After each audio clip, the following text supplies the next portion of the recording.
हाय दोस्तों, पिछले कुछ वीडियोस के अंदर हमने ट्रांसफॉर्मर के दो इंपॉर्टेंट पैरामीटर्स के बारे में डिस्कस किया। एक तो था एफिशिएंसी और दूसरा था हमारा वोल्टेज रेगुलेशन। अब हम लोग क्या करने वाले हैं, कुछ छोटे छोटे टॉपिक्स पे ट्रांसफॉर्मर के बारे में बात करने वाले हैं जिसपे कि इंडिविजुअल क्वेश्चन फ्रेम किया जा सकता है। तो ऐसे कुछ टॉपिक जो कि लेंथ वाइज बहुत ही छोटे हैं लेकिन 1 मार्क 2 मार्क क्वेश्चन इजीली उनके ऊपर हम लोग फ्रेम कर सकते हैं। तो ऐसा पहला टॉपिक लिखना, transformer as magnetically coupled circuit. ठीक है, अब हम मैग्नेटिकली कपल्ड सर्किट नेटवर्क्स के अंदर पढ़ते हैं। स्टिल मैं थोड़ा सा उसके बारे में ओवरव्यू दे देता हूं, तब हम ट्रांसफॉर्मर को उससे कंपेयर करेंगे तो ज्यादा समझ आएगा। अब देखो, मैग्नेटिकली कपल्ड सर्किट में क्या होता है कि अपने पास मान लो दो इंडक्टर्स हैं, या चलो ट्रांसफॉर्मर की तरह ही बना लेता हूं। सपोज अपने पास दो इंडक्टर हैं जो कि मैग्नेटिकली कपल्ड है। मैंने मैग्नेटिक कपलिंग का मीनिंग पहले भी बताया था, जब दो डिवाइसेस के बीच में मैग्नेटिक फील्ड लिंक करे तो उसे बोलते हैं मैग्नेटिक कपलिंग। जैसे देखो, ये दो डॉट्स हमने प्लेस कर दी, सपोज I1 और सपोज I2। अब ये मत सोचना एक डॉट से एंटर तो एक से लीव करना चाहिए। मैं ट्रांसफॉर्मर की बात नहीं कर रहा, सिर्फ मैं मैग्नेटिकली कपल्ड सर्किट की बात कर रहा हूं। अगर कभी ऐसा हो जाए कि दोनों डॉट में करंट एंटर करे या दोनों ही डॉट से करंट लीव करे, तो एक बार ये वाला सर्किट ड्रॉ करके लिखना। in order to draw the equivalent circuit, in order to draw the equivalent circuit of a magnetically coupled circuit, we have to represent mutual inductance as a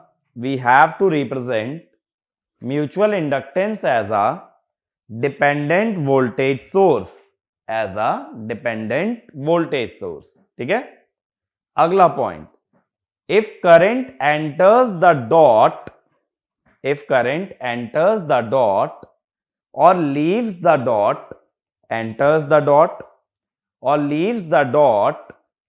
on both sides of the transformer, on both windings, then they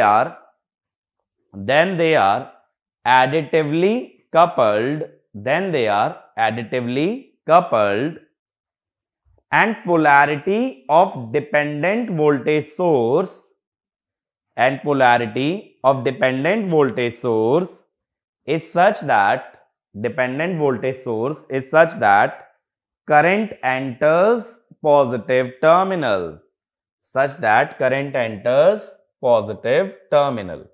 देखो कैसे। अब दोनों dot में जब current enter कर रहा है तो म्यूचुअल इंडक्टेंस को एक डिपेंडेंट सोर्स से दिखाना, ये बात समझ आई। और डिपेंडेंट भी क्या, वोल्टेज सोर्स। सेल्फ इंडक्टेंस को तो इंडक्टेंस ही रहने दो, म्यूचुअल इंडक्टेंस एक वोल्टेज सोर्स का काम करेगी, L1 L2।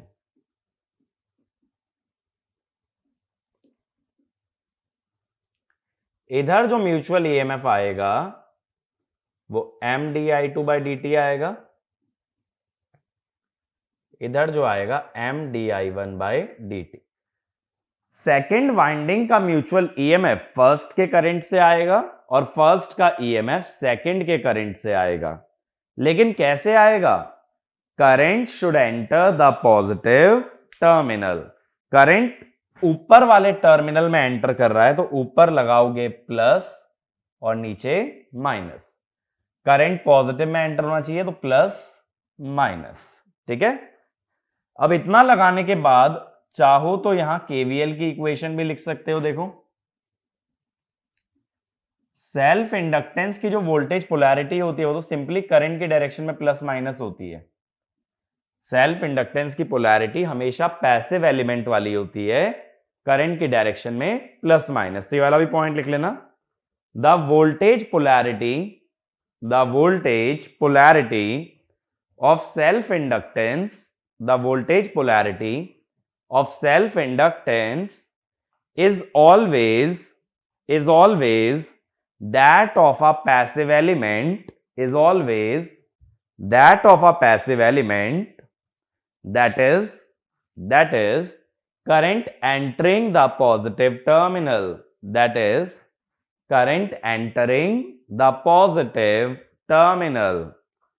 अब देखो इक्वेशन क्या लिखोगे केवीएल की, इधर V1 equal to L1 di1 by dt plus M di2 by dt। दूसरी साइड क्या लिखोगे, V2 L2 di2 by dt plus M di1 by dt।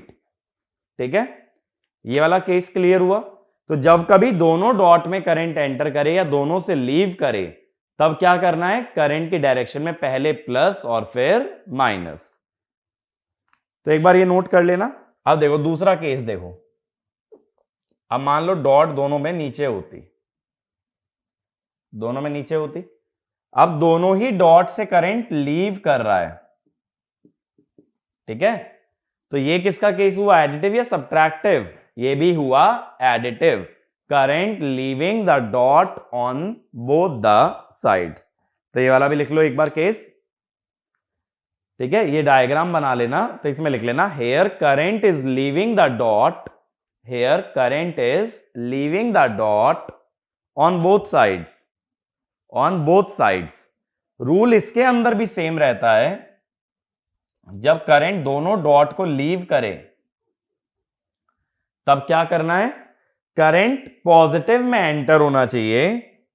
Current ऊपर से एंटर करेगा तो प्लस माइनस, करंट ऊपर से एंटर करेगा प्लस माइनस, यानी एग्जैक्टली सेम सर्किट बनेगा। तो जब दोनों डॉट से एंटर या दोनों से लीव करे तो डिपेंडेंट सोर्स ऐसा हो जिसके पॉजिटिव टर्मिनल में करंट एंटर करे। अब अगला केस लिखो। If current enters the dot in one winding and leaves the dot in other winding, then polarity of dependent source is such that current enters negative terminal,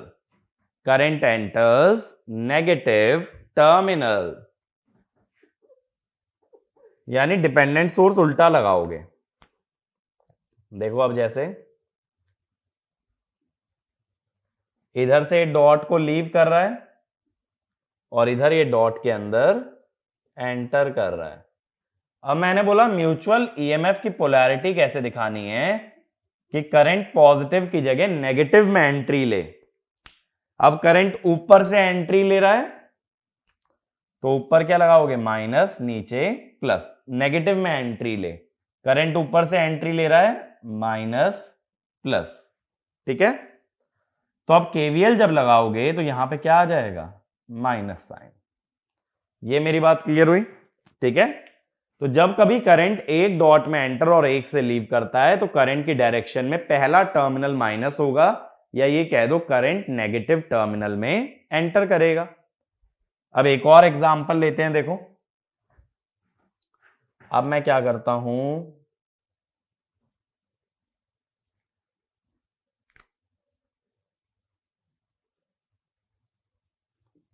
अब मान लो ये है I2। एक बार video pause करके बनाओ, इसके लिए सर्किट बनाओ एक बार, जैसा सर्किट मैंने बना रखा है। वीडियो पॉज करो और एक बार इसका सर्किट ड्रॉ करो। अब जो लोग सर्किट ड्रॉ कर चुके हैं वो ध्यान दें कि पहले इधर तो डॉट में करंट एंटर कर रहा है और इस वाली डॉट से करंट लीव कर रहा है, ठीक है। पहली डॉट में एंटर करता है, दूसरी डॉट से लीव करता है। अब हम क्या कहेंगे, सब्ट्रैक्टिव पोलैरिटी है। सब्ट्रैक्टिव पोलैरिटी अगर है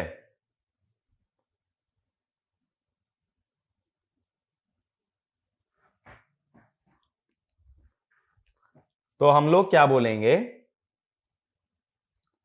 करंट बना लो पहले। करंट नेगेटिव टर्मिनल में एंटर करना चाहिए, ना कि पॉजिटिव में, ठीक है। अब I1 ऊपर से एंट्री ले रहा है, तो ऊपर कौन सा टर्मिनल लगाओगे, माइनस, नीचे plus.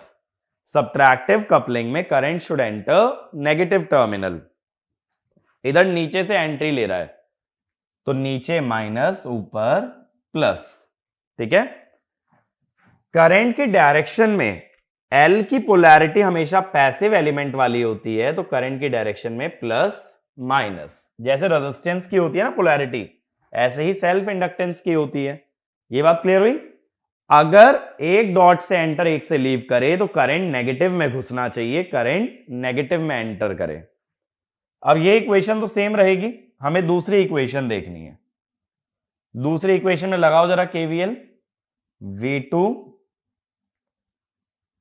Equal to minus L2 di2/dt plus M di1/dt। तो ये KVL इक्वेशन बन जाएगी, ठीक है। तो मैग्नेटिकली कपल्ड सर्किट की KVL इक्वेशन ऐसे लिखी जाती है। अब बात यह है कि हमें इस सिस्टम को एक ट्रांसफॉर्मर से कंपेयर करना है, या ये कह दो कि मुझे ट्रांसफॉर्मर का मॉडल सेल्फ और म्यूचुअल में चाहिए। तो इसमें लिखना, when we compare transformer to a magnetically coupled circuit,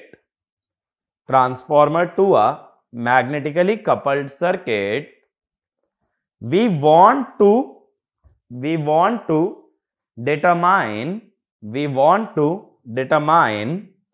transformer inductances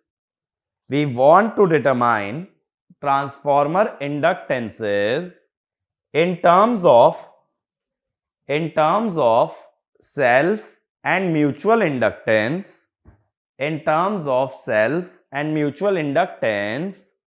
of the windings। Transformer में कौन कौन सी इंडक्टेंस होती हैं, दो होती हैं, एक तो लीकेज और एक मैग्नेटाइजिंग, ठीक है। तो बेसिकली ट्रांसफॉर्मर की दो इंडक्टेंस हमें देखनी है,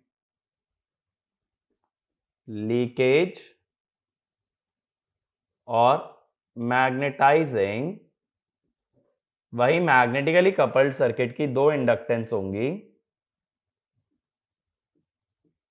सेल्फ और म्यूचुअल, ठीक है। अब देखो क्या होता है, मैं ट्रांसफॉर्मर का एक बार मॉडल बना लेता हूं, प्राइमरी में रेफर्ड। अगर कोर लॉस का रेजिस्टेंस नहीं दिखाओ तो इक्विवेलेंट सर्किट कैसा दिखेगा। कोर लॉस का रेजिस्टेंस इसलिए नहीं दिखा रहा क्योंकि वो हाइपोथेटिकल होता है, ठीक है, ऐसा कोई एक्चुअल रेजिस्टेंस नहीं होता।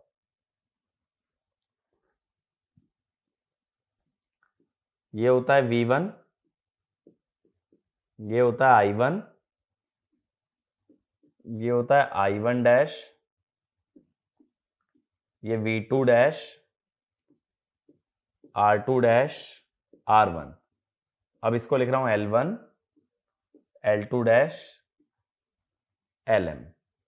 तो इसमें कितना करंट जा रहा है, I1 माइनस I1 डैश।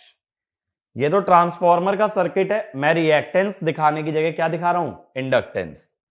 और वहीं मैग्नेटिकली कपल्ड सर्किट कैसा होगा ट्रांसफॉर्मर का, ट्रांसफॉर्मर में प्राइमरी और सेकेंडरी का फ्लक्स हमेशा एक दूसरे को अपोज करता है, इसीलिए क्या होता है, यहां L1, यहां L2, और यहां m, ठीक है। ये I1, एक डॉट से करंट एंटर तो एक डॉट से लीव। और क्या दिखा दो, वाइंडिंग का रेजिस्टेंस और दिखा दो।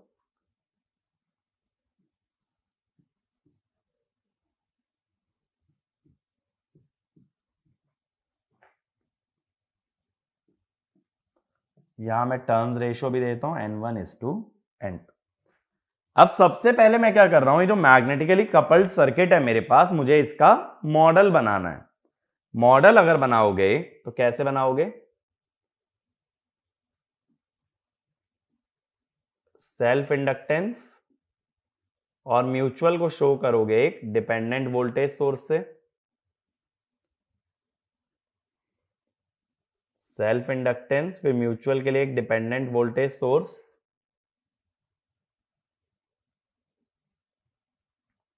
ये रेजिस्टेंस R1 हुआ, R2, L1, L2, I1, V1, V2 और I2। अब एक डॉट से एंटर और एक से लीव कर रहा है तो सब्ट्रैक्टिव कपलिंग का केस है।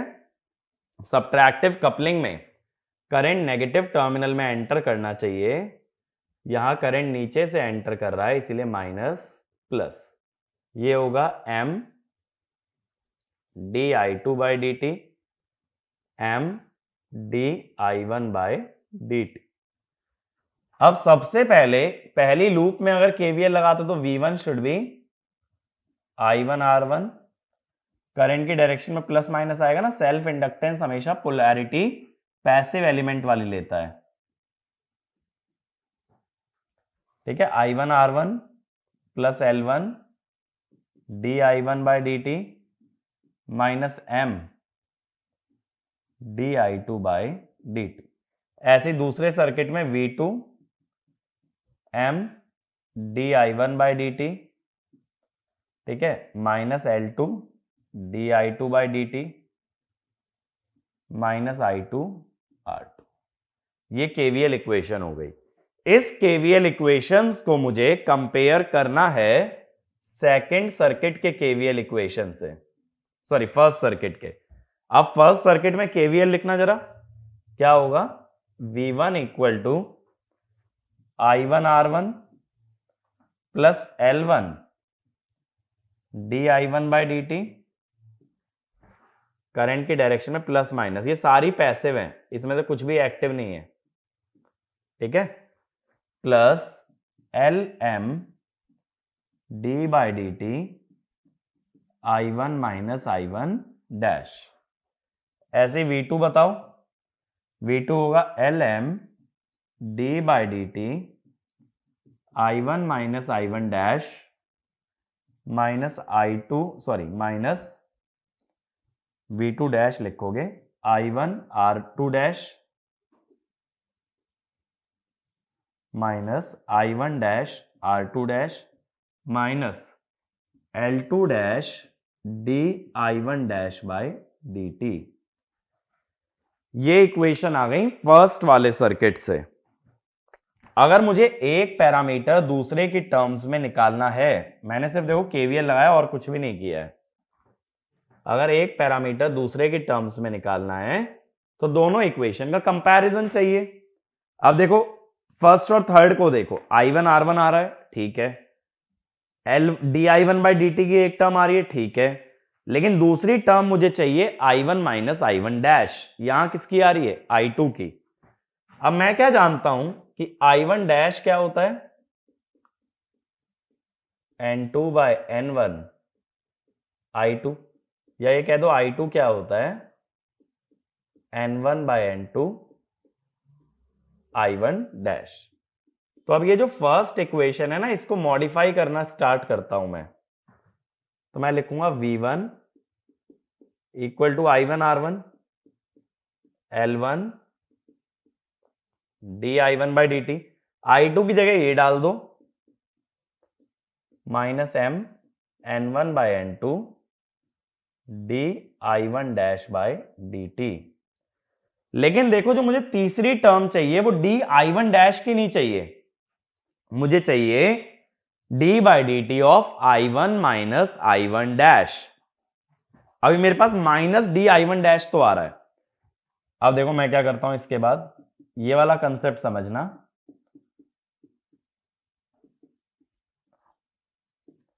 मैं ऐसा करता हूं plus M N one by N two, एक टर्म में ऐड और सब्ट्रैक्ट कर रहा हूं, D I one by D T minus M N one by N two D I two by D T, sorry D I one by D T. ये देखो मैंने add और सब्ट्रैक्ट कर दी, और लास्ट टर्म जो एक्चुअल में present भी है पहले से, D I one dash bye D T. तो ये जो मैंने दोनों टर्म लिखी है ना, ये सेम टर्म मैंने ऐड और सब्ट्रैक्ट की है।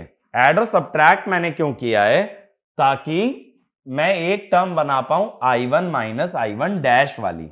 ठीक है, ये बात क्लियर हुई।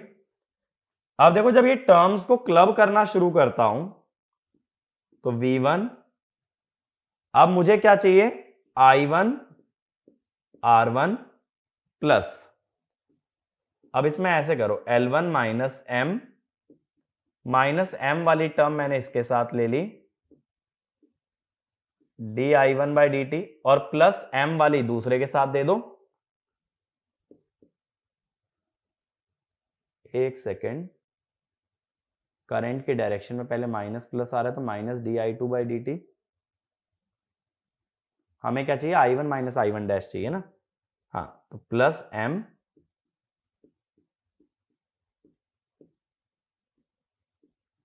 D by D T.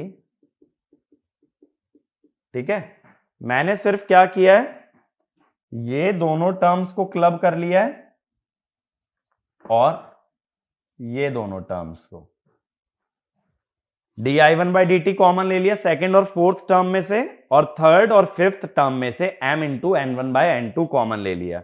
अब देखो जरा ये इक्वेशन ऐसी दिख रही है, थर्ड और first compare with third, third equation से जरा कंपेयर करना, आई वन आर वन तो आ रहा है, स्मॉल एल वन कितना है, self inductance minus mutual into N one by N two, और ऐसे ही एल एम कितना आ रहा है, एम इंटू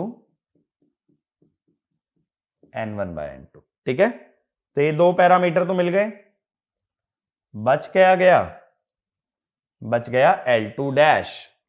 अब उसके लिए मैं सेकंड और फोर्थ पे काम करूंगा, मेरी बात क्लियर हुई।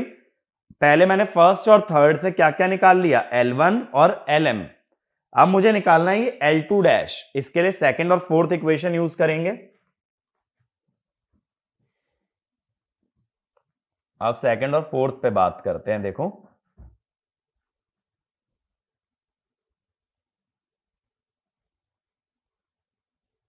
सेकंड इक्वेशन में मेरे पास क्या है, D I one by D T है, D I two by D T और आई टू है, जबकि फोर्थ में सिर्फ आई वन और आई वन डैश है।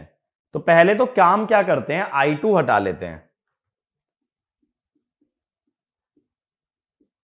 फ्रॉम सेकेंड आई टू हटाने का मतलब आई वन डैश लेके आना है, M D I one by D T minus L two, I two की जगह N one by N two I one dash डालोगे ना, D I one dash by D T minus N one by N to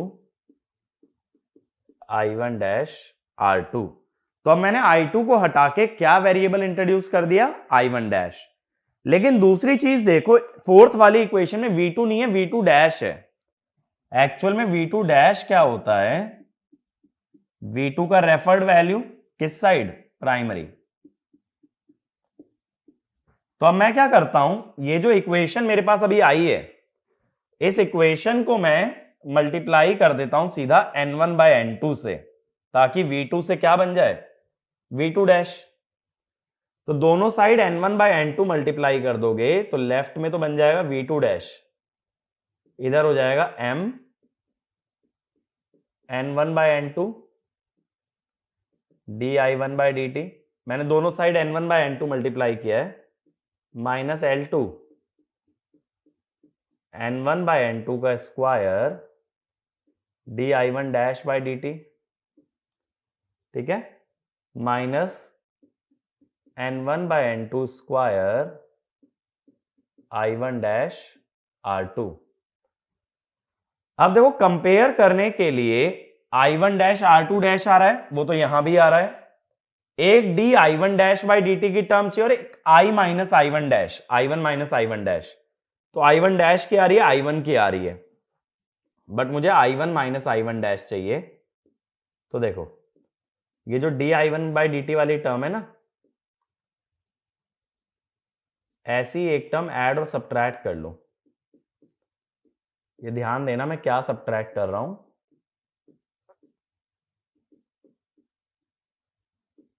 इसी को add भी कर दो।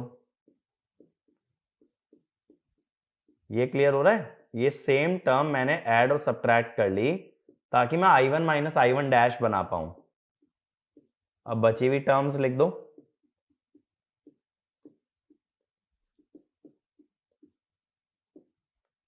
ये देखने में इक्वेशंस इतनी कॉम्प्लिकेटेड लग रही है ना, मेथड उतना ही सिंपल है, बस दो इक्वेशंस को कंपेयर किया जा रहा है।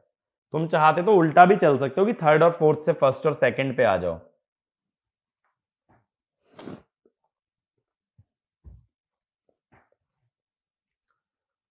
अब इसके बाद देखो क्या होगा,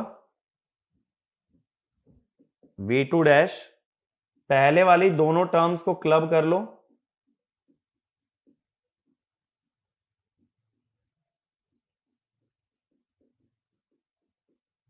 ठीक है, फिर सेकंड और थर्ड टर्म को क्लब कर लो, बट उसके साथ माइनस मुझे चाहिए, तो माइनस कॉमन लेके क्लब करेंगे,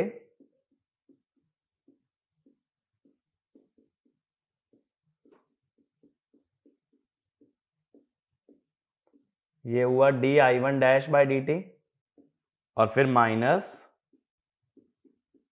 N1 बाय N2 का स्क्वायर R2 I1 डैश।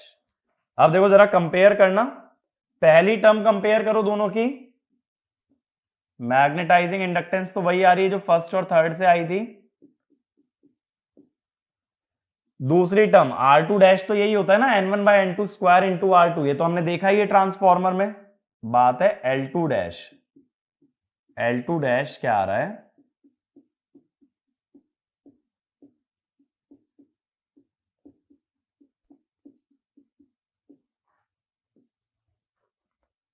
तो ये रिलेशन डिराइव हुआ,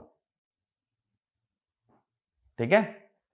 ये बात क्लियर हुई कि हमने किस तरीके से एक मैग्नेटिकली कपल्ड सर्किट और एक ट्रांसफॉर्मर को कंपेयर कर लिया। अब जो है ना, बहुत ध्यान से समझने की कोशिश करना। अब मैं डायरेक्ट बात करता हूं कि ये सब फॉर्मूले रटने से कैसे बचें और डायरेक्टली कैसे आंसर निकाल सकते हो। देखो, डायरेक्ट मेथड, इसके लिए दो चीजें पता होनी चाहिए। एक तो ये कि leakage inductance equal to self inductance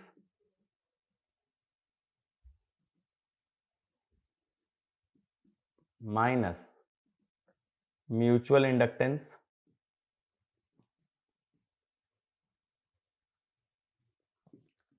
और दूसरा मैग्नेटाइजिंग इंडक्टेंस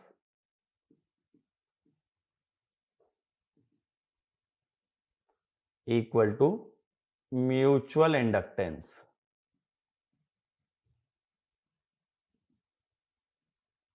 ठीक है, ये दो चीजें याद कर सकते हैं भाई कि लीकेज होता है सेल्फ माइनस म्यूचुअल और मैग्नेटाइजिंग होता है म्यूचुअल।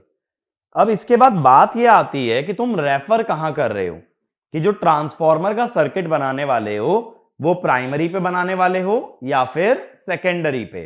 तो जिस साइड पे बनाओगे सॉल्यूशन उसके हिसाब से आएगा। तो यहां तक लिखना, इसके बाद ये लिखो the values of leakage and magnetizing inductance, the values of leakage and magnetizing inductance will depend on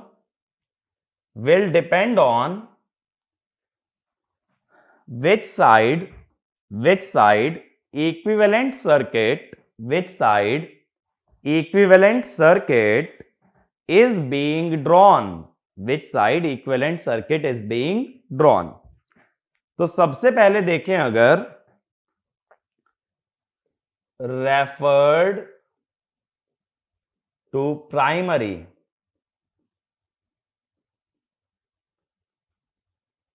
में रेफर कर रहे हैं, ठीक है, तो प्राइमरी की लीकेज इंडक्टेंस कितने लिखोगे? सेल्फ इंडक्टेंस यानी L1 म्यूचुअल। अभी ये लॉजिक मैं समझाऊंगा, ठीक है। सेकेंडरी की लीकेज सेल्फ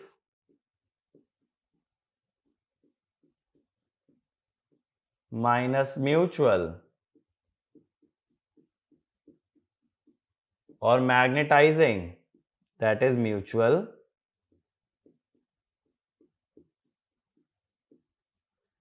ऐसे ही दूसरा, अगर सर्किट सेकेंडरी पे रेफर्ड है, ये L2 डैश है,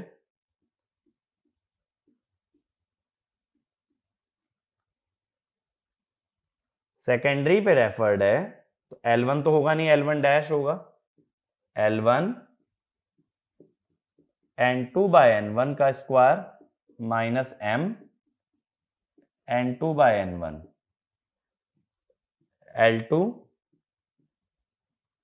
L2 minus M N2 by N1, और LM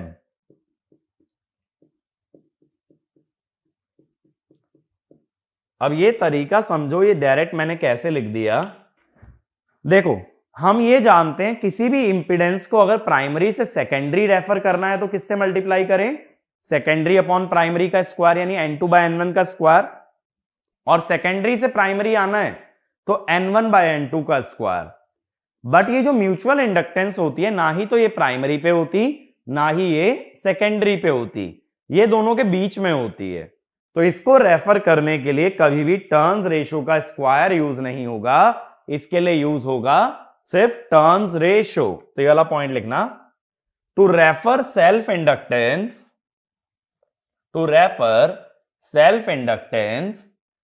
from one side of transformer, to refer self inductance from one side of transformer to the other, we use square of turns ratio,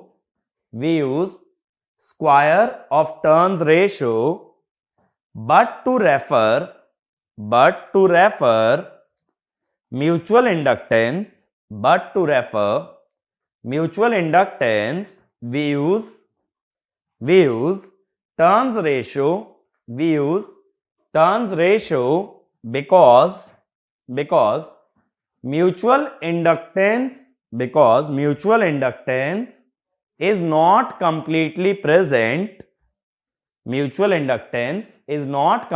present on primary or secondary। इसको ऐसे भी सोच सकते हो, देखो कि mutual inductance proportional होगी V1 bye I2 या V2 by I1। Suppose primary पे रेफर करना है तो V1 तो पहले से ही प्राइमरी पे है ना, I2 की जगह क्या लिख लो? N1 bye N2 I1।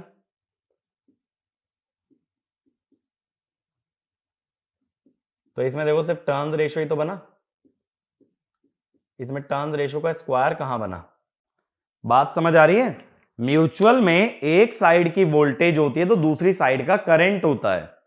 दोनों वोल्टेज या करंट एक साइड के नहीं होते। म्यूचुअल का मतलब ही ये है कि अगर मैं करंट सप्लाई करूं तो वोल्टेज दूसरे में इंड्यूस होनी चाहिए। तो अगर सेकेंडरी की वोल्टेज है तो उसे बनाने की जिम्मेदारी किसकी है? प्राइमरी करंट की। प्राइमरी की वोल्टेज है तो किसकी जिम्मेदारी है? सेकेंडरी करंट की, दैट इज म्यूचुअल। तो अगर वोल्टेज एक साइड का है और करंट दूसरे साइड का, तो रेफर तो एक ही क्वांटिटी को करोगे भाई। अगर दोनों को रेफर कर लिया तो ये V1/I2 की जगह हो जाएगा V2/I1।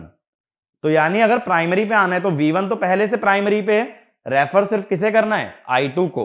और I2 को रेफर करने में टर्न्स रेशियो का स्क्वायर नहीं, सिर्फ क्या यूज होगा, यूज होगा तुम्हारा टर्न्स रेशियो। मेरी बात क्लियर हुई? इसीलिए मैंने बोला म्यूचुअल को रेफर करने में टर्न्स रेशियो। अब समझो इस फॉर्मूले को।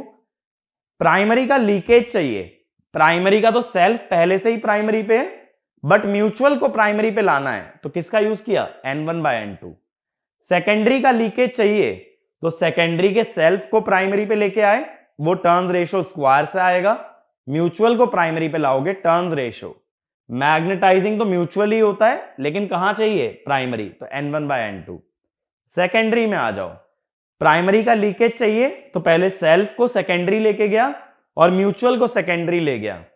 सेकेंडरी का लीकेज चाहिए तो सेल्फ तो बाय डिफॉल्ट सेकेंडरी पे है, म्यूचुअल को सेकेंडरी लाए। मैग्नेटाइजिंग चाहिए तो म्यूचुअल को सेकेंडरी ले जाना पड़ेगा। ठीक है, इस तरीके से फॉर्मूले डायरेक्टली आ जाते हैं हमारे for comparison between leakage and mutual inductance with respect to self and mutual. इस पे जो भी क्वेश्चन आएगा ना वो डायरेक्ट फॉर्मूला बेस्ड आएगा, तो इतना लॉजिकली अगर क्लियर समझ चुके हो तो ये वाला क्वेश्चन रुकेगा नहीं। ठीक है भाई, ये एक बहुत छोटा सा टॉपिक है, तुम्हें डायरेक्ट एक्सप्रेशन लिखना आना चाहिए, रटने वाला काम कम से कम रखना है।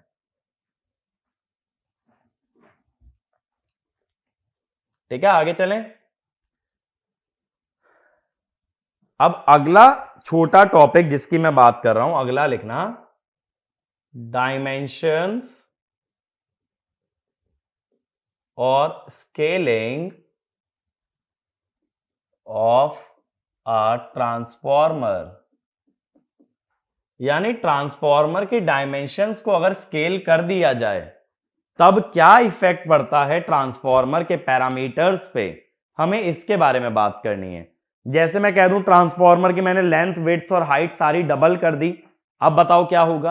अगर इस तरह का कभी कोई क्वेश्चन तुम्हारे सामने आता है तब क्या बातें की जाती हैं, वो अब हम देखने वाले हैं कि ट्रांसफॉर्मर पे अफेक्ट क्या होता है व्हाइल स्केलिंग अ ट्रांसफॉर्मर। ठीक है, अब देखो सबसे पहले रेटिंग्स के बारे में बात करूंगा। पहली बात होती है वोल्टेज रेटिंग की। ठीक है, वोल्टेज का जो फॉर्मूला होता है वो क्या होता है अपना, 4.44 FN BM AN। AN is the net cross section area.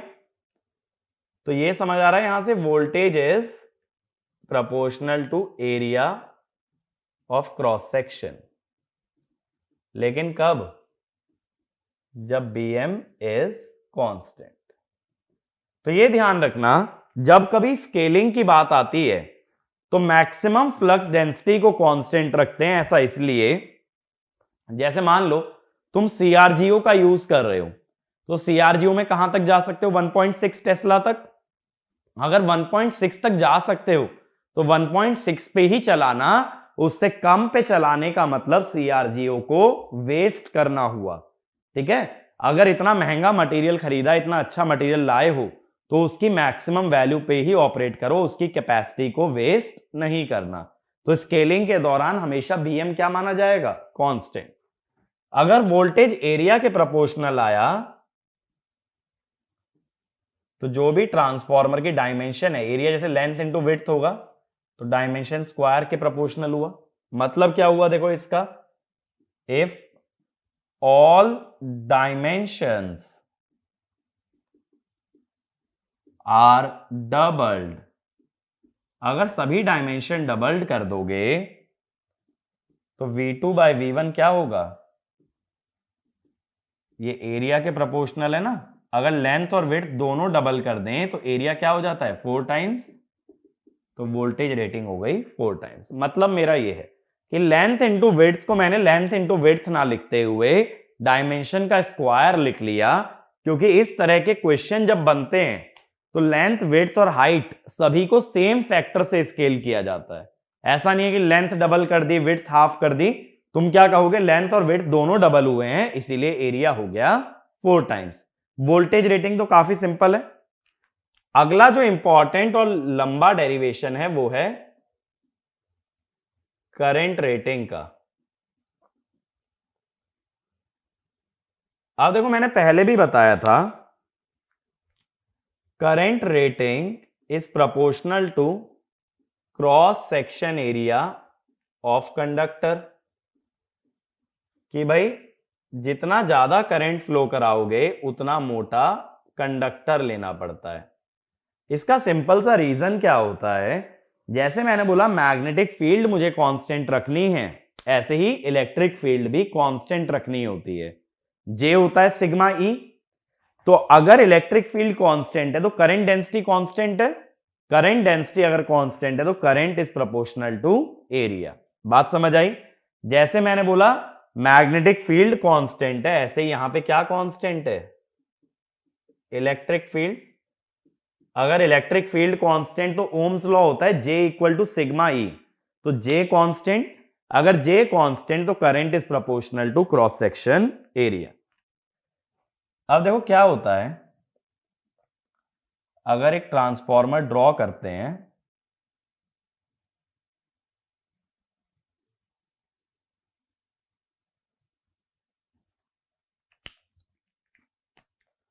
अब देखो इस पे जो वाइंडिंग आती है, वाइंडिंग की जो वायर है ना वो बीच की विंडो से पास होती है। ये बात क्लियर हो रही है? वाइंडिंग की जो भी वायर है ये बीच की विंडो है, इससे पास होती है। मान लो ये N1 टर्न्स है और ये N2 टर्न्स है। एक वायर का एरिया है A1, एक वायर का एरिया है A2। तो अगर मैं ये कहूं कि वायर ने विंडो का कितना एरिया घेर रखा है, तो क्या बोलोगे, A1 की N1 वायर्स हैं तो कितना एरिया घेर लिया, N1 A1। इधर A2 की N2 वायर्स हैं तो कितना एरिया ऑक्यूपाई कर लिया, N2 A2। अब क्या होता है, विंडो में दोनों वाइंडिंग्स या दोनों के बीच में स्पेसिंग देना बहुत जरूरी है।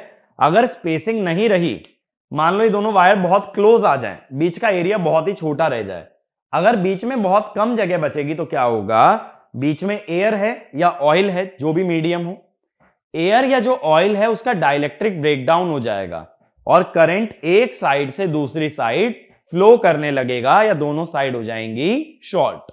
तो एक पॉइंट ये लिखना, window window area requirement, window area requirement is governed by, window area requirement is governed by insulation requirement, is governed by insulation requirement because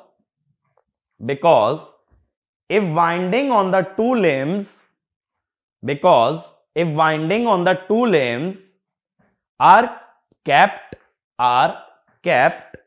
very close to each other, are kept very close to each other, then medium between the windings, may break down, medium between the windings may break down, leading to current flow, leading to current flow between windings on two limbs, between winding on two limbs। यानी अगर ये मोटी wire लगाओगे तो ये close आती जाएंगी तो बीच का एरिया कम होता जाएगा। तो विंडो का एक प्रॉपर एरिया मेंटेन करना जरूरी है। ठीक है,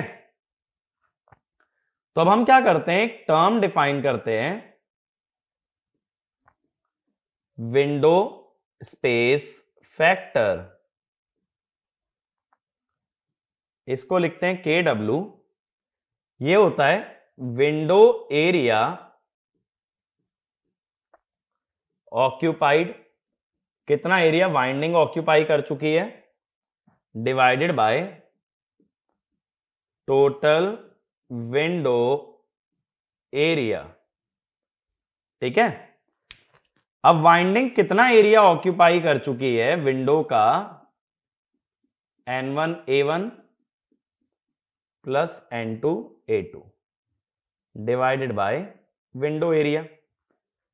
अब हम ये भी तो जानते हैं कि current is proportional to cross section area, तो मान लो A equal to current by delta, delta एक प्रोपोर्शनैलिटी कांस्टेंट हो गया, तो KW क्या हुआ, N1I1 बाय डेल्टा, K2 हुआ A2 हुआ I2 by delta by KW।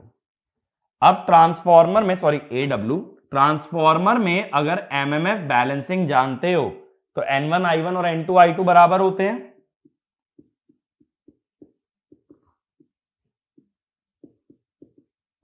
ठीक है, अब इससे क्या मालूम चलता है हमें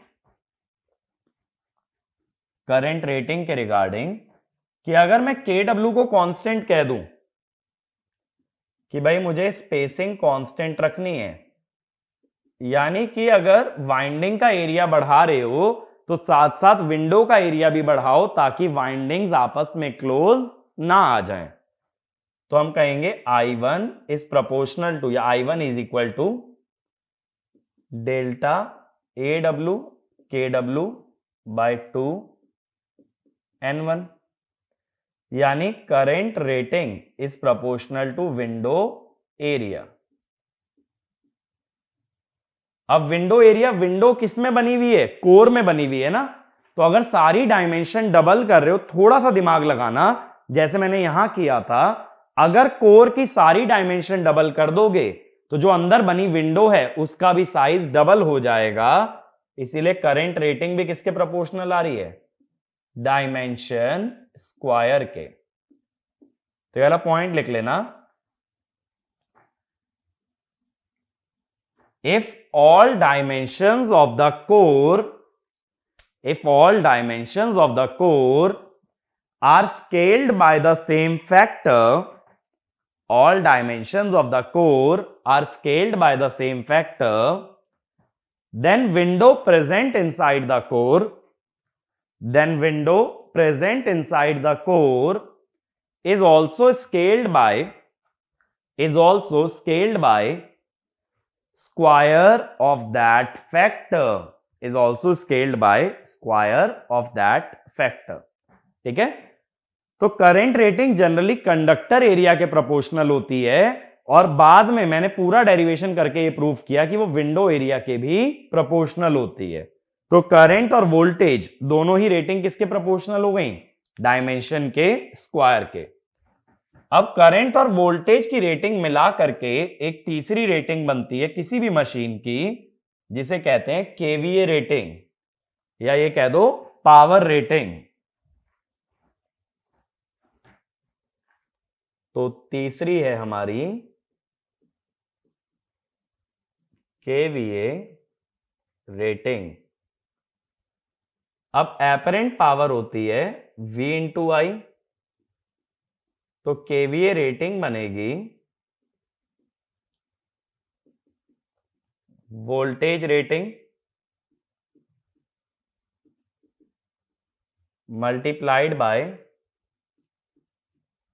करंट रेटिंग।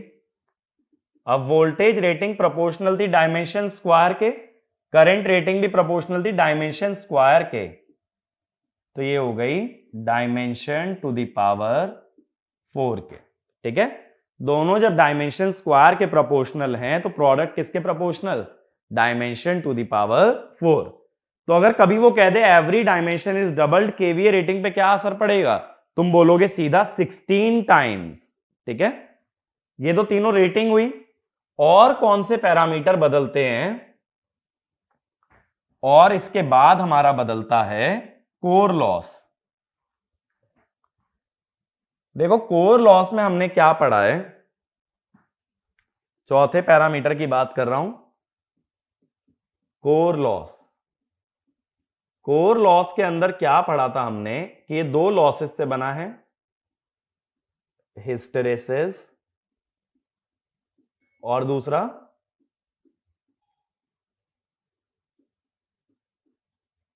Eddy current. ठीक है, अब हिस्टेरेसिस का फॉर्मूला क्या था? हिस्टेरेसिस लॉस का फॉर्मूला क्या आया था भाई? ये आया था area of loop into volume into frequency, और एडी करंट लॉस का pi square F square B M square T square by 6 rho into volume. यानी हिस्टेरेसिस और एडी करंट लॉस दोनों ही किसके प्रोपोर्शनल थे? वॉल्यूम के। तो इसका मतलब क्या हुआ? कोर लॉस जो कि है hysteresis plus eddy current, it is proportional to volume of core. अगर ये वॉल्यूम ऑफ कोर के प्रोपोर्शनल है तो core loss is proportional to dimension cube. ठीक है, अगेन मैंने ये मान रखा है यहां bm कांस्टेंट है, क्योंकि bm के प्रोपोर्शन bm स्क्वायर के प्रोपोर्शन में ये भी चलता है और यहां पे भी bm स्क्वायर आता है जो स्टीनमेट्स फॉर्मूला होता है। तो bm को कांस्टेंट माना है, इसीलिए मैं डायरेक्टली लिख पा रहा हूं डायमेंशन टू द पावर 3। तो ये ध्यान रखना है, सारी डेरिवेशन कब चल रही है? When bm is constant. अगर bm वेरिएबल हो तो दो फैक्टर फिर वेरी हो जाएंगे, डायमेंशन और bm। अब इसके बाद देखो ट्रांसफॉर्मर में क्या होता है, ये जो नो लोड वाली ब्रांच होती है इसको एक रेजिस्टेंस और एक रिएक्टेंस से शो करते हैं, जिसमें से कि रेजिस्टेंस कोर लॉस बताता है आरसी, ये होती है वोल्टेज, ये आईडब्ल्यू और ये आई में। अब कोर लॉस को तो हम ऐसे भी लिख सकते हैं V इंटू आई डब्ल्यू, ये प्रोपोर्शनल है डायमेंशन क्यूब के, वोल्टेज अभी प्रूव किया था डायमेंशन स्क्वायर के, तो I W is proportional to dimension. ये बात समझ आई? आई डब्ल्यू का रिलेशन मिल गया। आई म्यू कैसे निकालते हैं? N into I mu is equal to flux into reluctance, N I mu B M A N, length upon mu A N. तो A से ए तो कट गया, तो I mu proportional to length आया, तो I mu is proportional to dimension. अब देखो I W भी डायमेंशन के प्रोपोर्शनल आ रहा है और आई म्यू भी।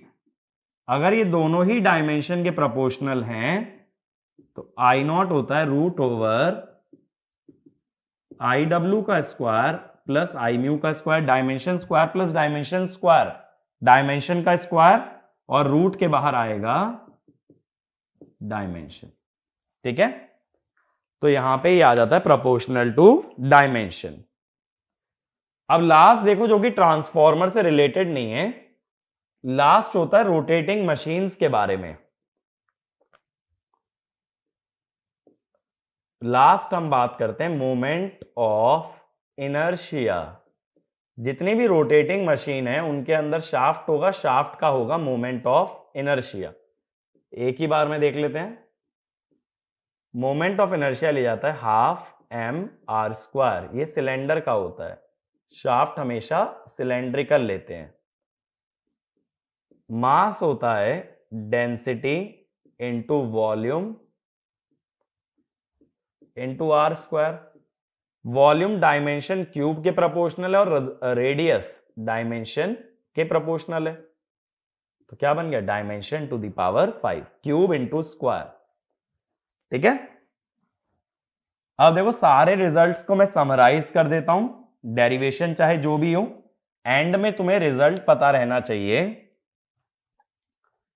तो वोल्टेज प्रोपोर्शनल टू डायमेंशन का square, current proportional to dimension का square, KVA proportional to dimension to the power 4, core loss proportional to dimension to the power 3, IW proportional to dimension, I mu also proportional to dimension, ठीक है, और moment of inertia proportional to dimension to the power 5।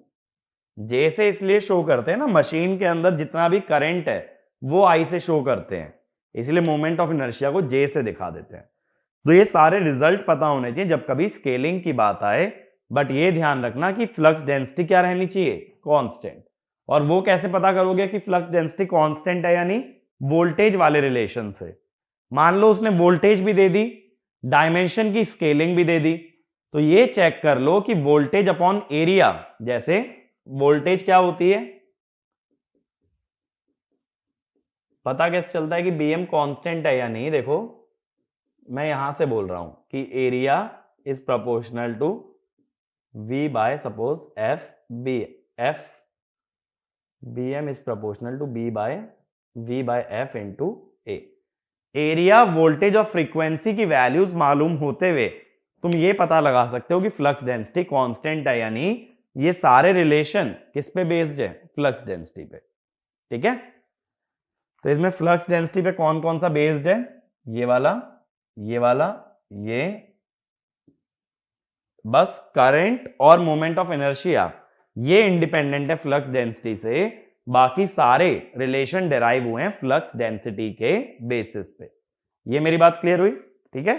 तो ये direct relation याद रखना, इस पे base सारे क्वेश्चन अटेम्प्ट कर सकते हो, कोई दिक्कत नहीं आने वाली।